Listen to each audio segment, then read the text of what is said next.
Arkansas Traveler. Okay. The Arkansas Traveler, let's start off very quickly with something that probably people don't know now. They used to know. The words. Once upon a time in Arkansas, an old man sawed by his cabin door. He fiddled out a tune that he liked to hear, a jolly old reel that he played by ear. Though it rained all night, though the fiddler didn't care, he sawed on up to the heavenly air. Though his old tin roof leaked like an old waterfall, it didn't seem to bother the man at all. If you can sing this or keep this in your head, everything else that you're going to read on sheet music, and mind you, fiddlers, we never played this song from sheet music. We never played anything from sheet music. Sheet music isn't something that you learn fiddling from. However, starting around the 1970s, they started making books on fiddling. And I learned the old school. I had an old champion fiddler who came from a long line of fiddlers. And my family, too. My grandfather played this. My grandfather's fiddle. He was born in 1889. My great-grandfather played. He was born in 1832. They didn't do sheet music. In fact, my family's from Arkansas. The Arkansas Traveler is a song used for barn dances, which was the style of dancing called square dancing. This is a good example of fiddle versus violin as being a rhythm instrument. When we play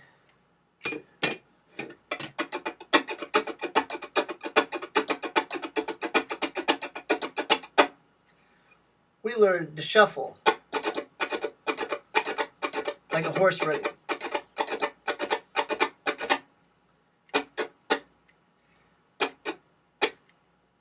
The emphasis is on the downbeat. Violin quite often is on the up. And also with violin, when you learn, and I wanted to learn this unless I had tried to learn violin at one point, and I decided it was too difficult to go from fiddle to violin. It's more easy for people to go from violin to fiddle, but it's very hard to go the other way around. But what I had a hard time learning was how, of course, you guys hold very differently, and we hold very different. We hold very however you like it.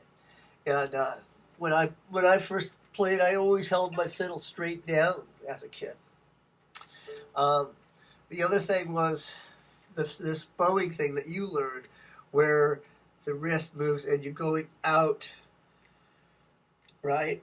And then the elbow moves in and you go back across it. We don't do that at all. Everything is just a sawing motion. Okay, like this. All right, so it's very, very different. We do use our wrists to get some of this, stuff in. So let's start off. Anything that you're going to learn, of course, is going to be very slow. I'm never going to use sheet music to show you anything. I'm going to show you slowly, and then you pick up speed as you go. And the great thing with fiddling, and this is why we don't use sheet music, is people came up with their own style. Fiddlers had a distinct style. One fiddler would play this way. One fiddler would play this way. We could all play together, but we have our own style. And that comes from learning by ear and from taking it your own way. You started off slow. As you start building it up and start getting faster, it becomes like learning your signature with handwriting. We all learn how to handwrite the same way, kind of slow, and everything looks the same. But after a while, we start developing something distinctive that is our own handwriting, and that's fiddling. And all right, so let's get past this into the song.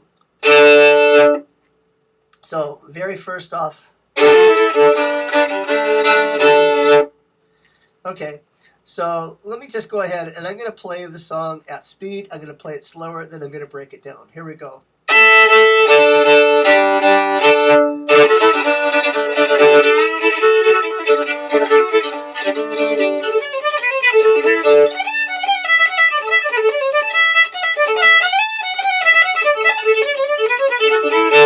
Okay. Now, slower.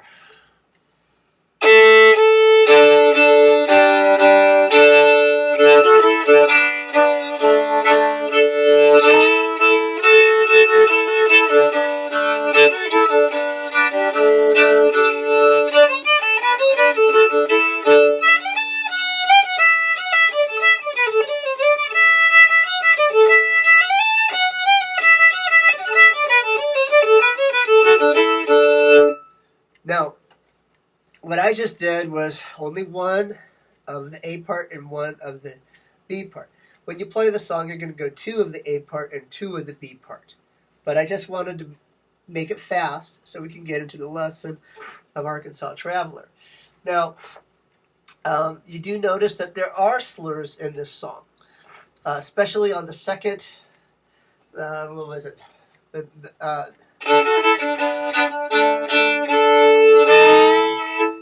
That's a slur.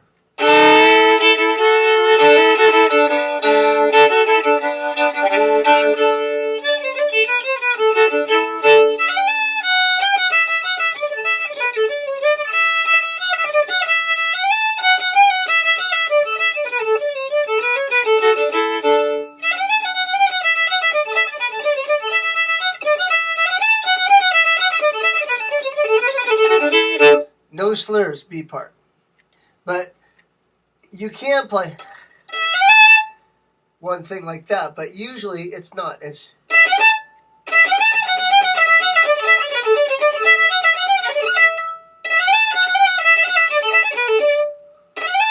you can do that. It might be easier than that at the beginning for the B part. Let's go back to the beginning part, though. I want you to just watch my wrist, my hand, how I'm pulling it. Start down. I'm playing double stops too. We don't do it. Not really. One more time, really slow.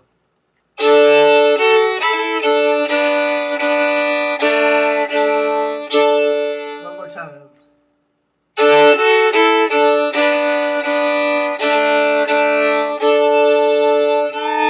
Slide.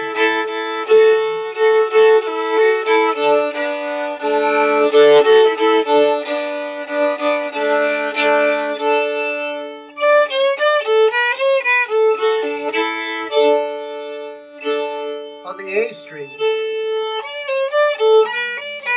you can play it.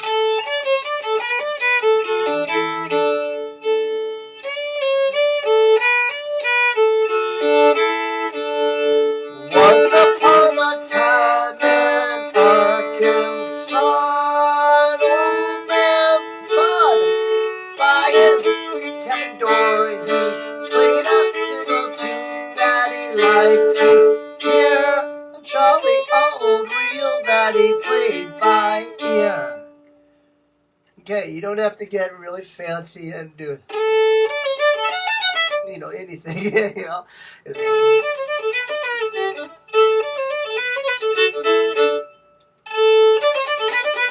You can saw it. Down bow first. Or, one bow for the...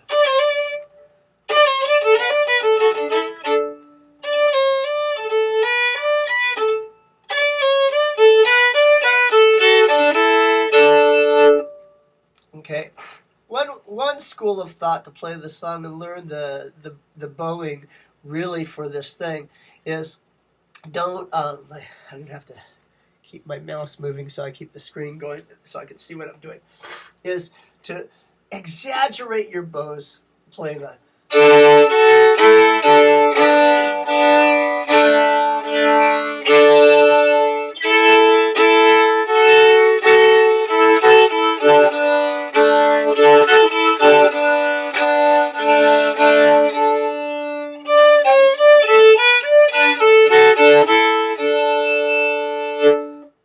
later.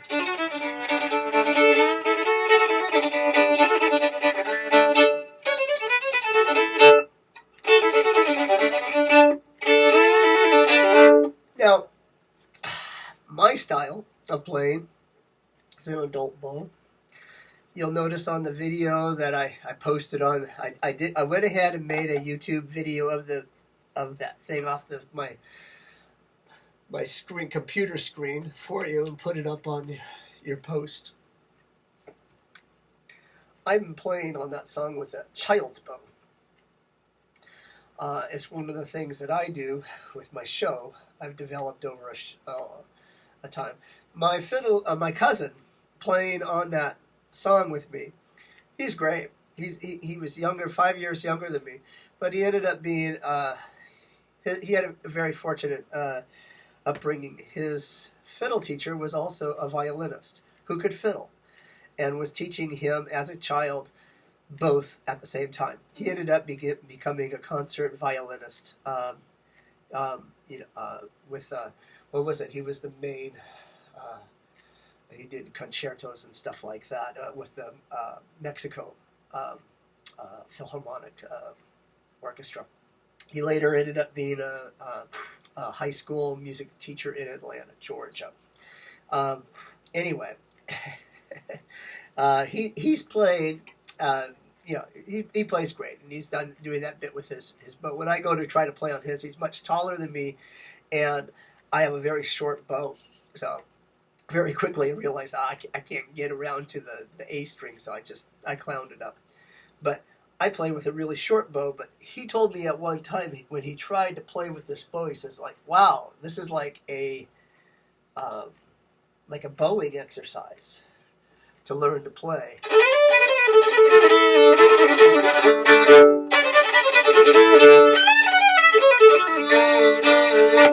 To play with a shorter bow and you don't have as much space, you're going to run out of space very quickly. All right, so I'm going to show you something that my fiddle teacher showed me that's kind of fun to do with this song. It gets very monotonous playing it over and over and over again at square dances. So we know that beginning part is right. Well, sometimes my fiddle teacher would go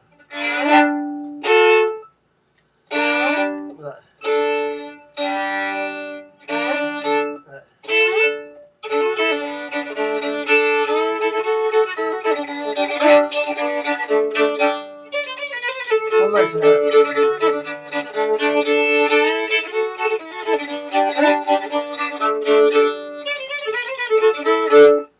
Okay. He would do that.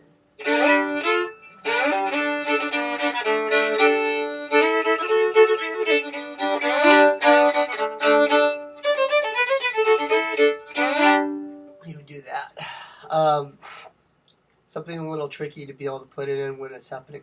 The interesting thing with this song for trick fiddling, and I was playing trick fiddling on that video with my cousin. Behind my back, under the leg, and stuff like that. Yeah, but for trick fiddlers, there's a guy named Wilbur Hall. You can look up Wilbur Hall, Hall. He was a vaudeville comic violinist, and he would play. He'd play. What was it? Pop Goes the Weasel. In fact, you can look at Wilbur Hall, Pop Goes the Weasel. I think I probably have somewhere on the posts of the fiddlers.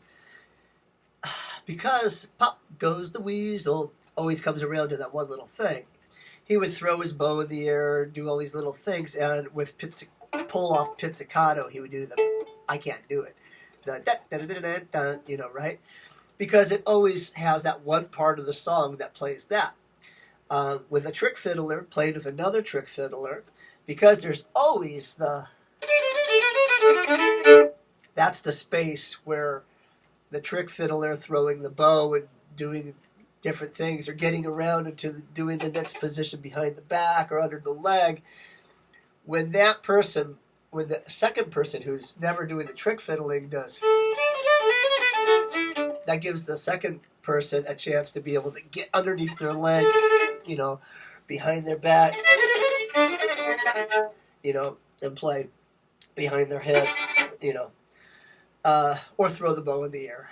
That's why I use a short bow, because a long bow will spin too close to my face. Short bow I can throw in the air and it spins like a juggling club. Let's go to the B part.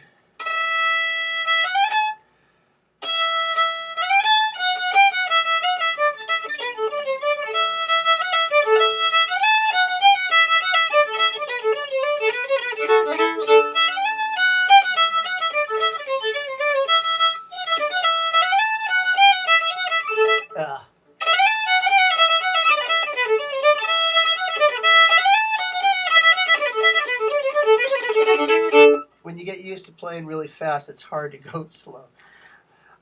A long time ago, when I first was playing this tune, and I was always playing it by myself without anyone playing guitar and stuff like that, do double stops even on that part, where I wasn't going.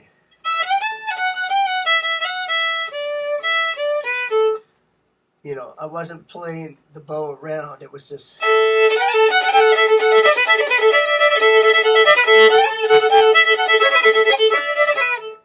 Only this part.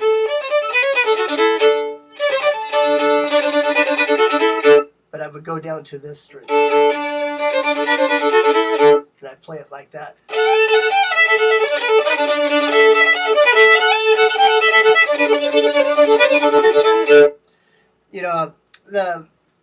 The thing about my style versus other people who will criticize my style is that, and you'll find this with all forms of music, that there's a populist way of playing.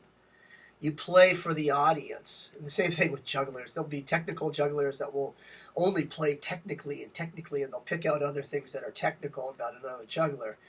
And the juggler who is just playing to whatever the audience wants, you're playing to the greatest common denominator, right? It doesn't matter if it's technically right if the audience doesn't care about it. If it means nothing to the audience. Like, oh yeah, he technically did that right. No. I play to what moves the audience. So I would get up with a country band when I was a teenager, and I'd play this way that I'm playing now, and the audiences would go nuts, because what they associate with fiddle is this energy, and playing on one string doesn't do that. But oh, that got people, and they're up and they're clapping and they're hooting and they're howling, and that was, so I liked playing. If you're going to play it like that, you have to, I learned that I had to start using chords that weren't usually in the song. So the D chord doesn't usually play that. It usually plays...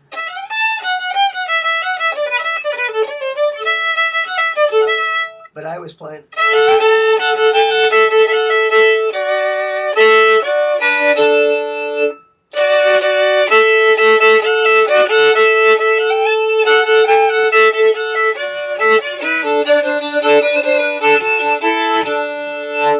fast.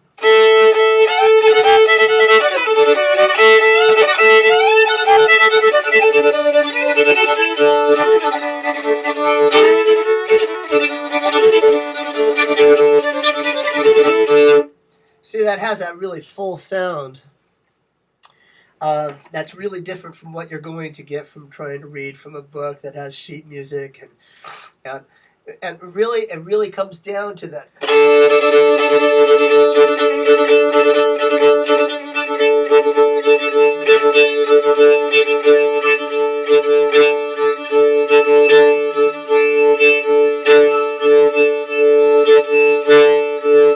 Notice the downbeat.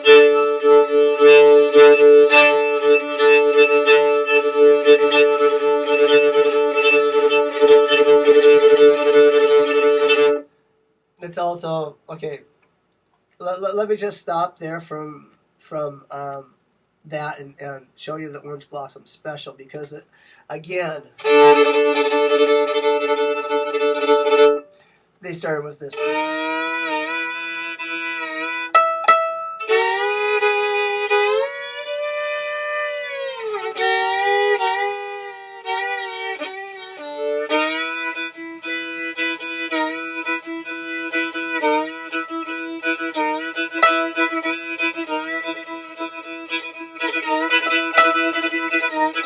Sounds like a train picking up the speed.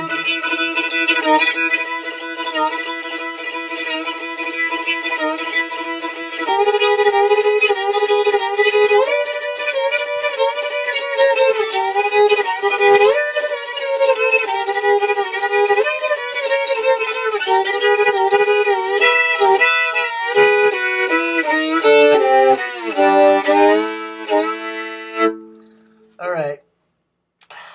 Now, I told you there is an easier way to do the crossbowing, and this is what my fiddle teacher taught me the very first way to learn how to crossbow. Eventually, you have to learn what's called a hokum bow, which is harder. But to start off with, you can just do.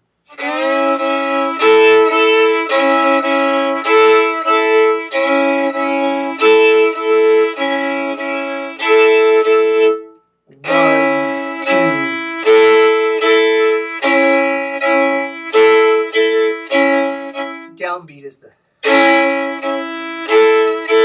emphasis on the downbeat.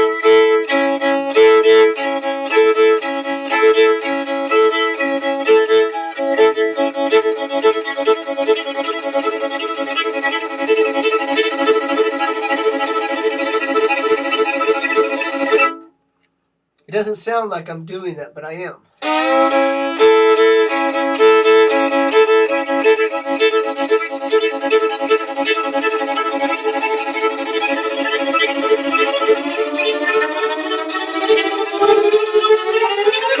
Okay. There's another way to do it.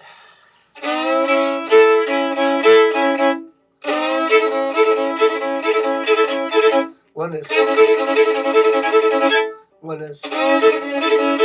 which is,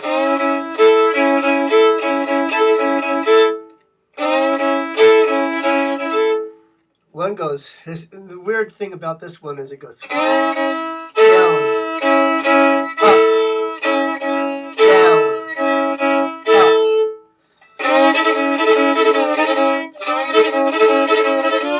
Yeah.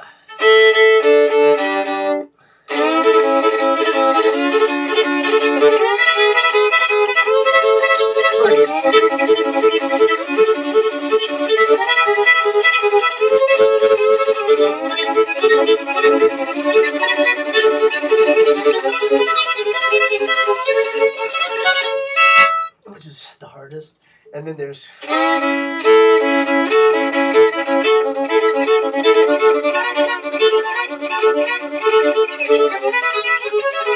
which is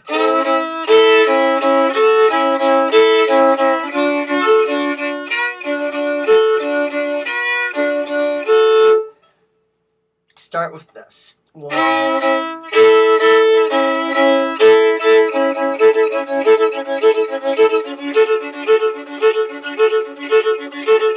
It's just 2 and 2.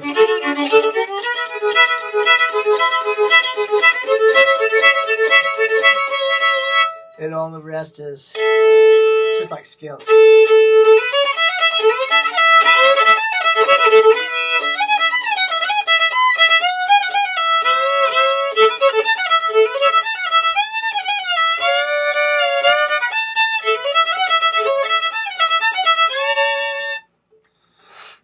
Richard Green did a little bit different.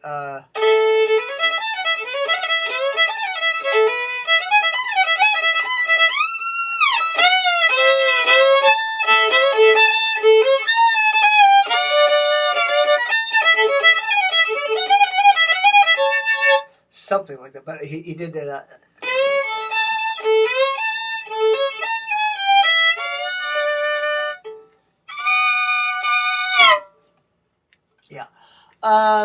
So I think you got a lot to look at with what I showed you. The song with the words, Once Upon a Time in Arkansas, take it down slow.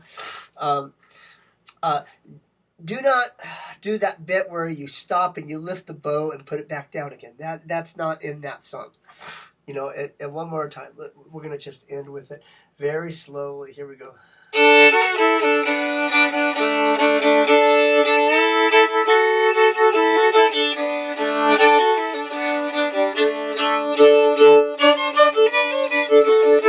Two times.